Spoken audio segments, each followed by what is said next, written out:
Hey guys, ఈరోజు నుంచి నేను హెయిర్ కేర్ స్టార్ట్ చేద్దాం అనుకుంటున్నాను. బికాస్ నా హెయిర్ ఫాల్ అయితే అవుతుంది. నేను యూట్యూబ్లో చూస్తే అందరూ హెయిర్ కేర్ అని తెగ ట్రెండ్ అవుతుంది కదా. నేను కూడా స్టార్ట్ చేద్దామని అనుకుంటున్నాను. ఇది నిజంగా వర్క్ అవుతుందా లేకపోతే అందరూ అలా చెప్తున్నారా చూద్దాము. ప్రజెంట్ నా హెయిర్ అయితే బీభత్సంగా హెయిర్ ఫాల్ అవుతుంది. ఎంత అంటే ఎక్కడ చూసినా నా హెయిరే కనిపిస్తుంది. సో అందుకని స్టార్ట్ చేశాను. నేను ఈరోజు నుంచి నేనైతే ఏం చూసానో, ఏం తెలుసుకున్నానో హెయిర్ గురించి అవన్నీ కూడా నేను చేసి పెడతాను. నచ్చిన వాళ్ళు ఫాలో అవ్వచ్చు. Please subscribe my channel. ఇది ఎలా చేస్తే బాగుంటుందో కూడా చెప్పండి. హెయిర్ కేర్ సిరీస్లో చేస్తే ఎవరైనా చేస్తారంటారా? బాగుంటుందా? అయితే నాకు కావాల్సినవన్నీ అయితే తీసుకున్నాను. ఆల్రెడీ యూజ్ చేశాను. నాకైతే డిఫరెంట్ తెలిసింది. ఫస్ట్లో నేను ఇవి చూసినప్పుడు నిజంగా వర్క్ అవ్వవేమో, ఇలా చెప్తున్నారు, యూట్యూబ్లో నమ్మకూడదు అనుకున్నాను. బట్ తీసుకొని యూజ్ చేశాక నాకు తెలిసింది నిజంగా ఇది వర్క్ అవుతుంది అని. దీంట్లో అయితే మీషోలోనే నేను తీసుకున్నాను. రీజనబుల్ ప్రైస్కే వచ్చాయి. ఇందులో అయితే మనకి హెయిర్ టవల్స్ 2 వచ్చాయి, పిల్లోస్ 2 వచ్చాయి, కవర్స్, బ్యాండ్స్ ఇచ్చారు 3 బ్యాండ్స్ అండ్ మసాజర్ కూడా ఇచ్చారు. నేను అది చూపించడం మర్చిపోయాను. నెక్స్ట్ వీడియోలో మీకు డెఫినెట్గా చూపిస్తాను. అండ్ అలాగే రోజ్మెరీ ఎక్సామిషన్ ఆయిల్ కూడా నేను ఆర్డర్ చేశాను. ఫస్ట్లో అప్లై చేయడానికి చాలా భయం వేసింది. ఇలాంటి సిరమ్స్ యూజ్ చేస్తే ఉన్న 4 ఎంటుకలు కూడా ఊడికిపోతాయేమో అని.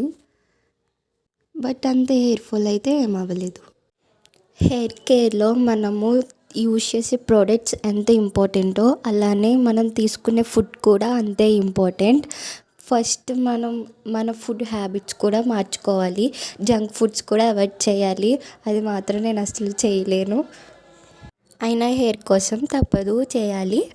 ఇంకా మన ఫుడ్లో వెజిటేబుల్స్, ఫ్రూట్స్, ఆమ్లా ఇలాంటి హెల్దీ ఫుడ్స్ ఉండేటట్టు చూసుకోవాలి. నట్స్, బాదం, న్యాచురల్ రెమెడీస్ కూడా యూజ్ చేయాలి. లైక్ మందారం ఆకులతోటి మనము ఇలా హెయిర్ ప్యాక్స్ లాంటివి కూడా యూజ్ చేయాలి. ఆమ్లా రోజుకొకటి తినడం వల్ల మనకి స్కిన్కి, హెయిర్కి రెండింటికి కూడా చాలా బాగా యూజ్ అవుతుంది. చాలామంది హెయిర్ ఆయిల్లో కూడా యూజ్ చేస్తారు, అలా కూడా చేసుకోవచ్చు. బట్ మనం తినడం వల్ల స్కిన్కి, హెయిర్కి రెండింటికి కూడా బాగా యూజ్ అవుతుంది. సో ఆమ్లా తినడానికి ట్రై చేయండి. అండ్ అలానే ఆయిల్లో కూడా అప్లై చేసుకోవచ్చు. నా హెయిర్ కండిషన్ అయితే అసలు హెడ్ బాత్ చేసిన తర్వాత ఎలా ఉంటుందంటే కొబ్బరి పీసులా అవుతుంది. అలాగ పట్టుకుంటే మొత్తం ఎంత హెయిర్ వస్తుందంటే నేను చూసి ఎంత బాధపడుతున్నాను. ఏదో మూవీలో డైలాగ్ లాగా ఉంది నా పని. నేను హెయిర్ కేర్కి కావాల్సినవన్నీ నేను టైం టేబుల్ అయితే ప్రిపేర్ చేశాను. అండ్ ఫుడ్ కూడా ప్రిపేర్ చేశాను. కావాలి అంటే నేను అది కూడా చెప్తాను. ఇప్పుడు నేను హెయిర్ కేర్ అయితే స్టార్ట్ చేస్తున్నాను, కానీ చాలా డౌట్సే ఉన్నాయి. బట్ ఆ డౌట్స్ అన్నీ క్లియర్ చేసుకుంటూ స్టార్ట్ చేస్తున్నాను. మళ్ళీ ఆపేస్తే హెయిర్ ఫాల్ అవుతుందా అని కూడా నాకు ఒకది పెద్ద డౌట్. మళ్ళీ అనిపిస్తుంది అవుతుంది లేదు పక్కన పెడితే ఫస్ట్ పెరగాలి కదా, చూద్దాం. హెయిర్ కేర్లో మనము యూజ్ చేసే ప్రోడక్ట్స్ ఎంత ఇంపార్టెంటో అలానే మనం తీసుకునే ఫుడ్ కూడా అంతే ఇంపార్టెంట్. ఫస్ట్ మనం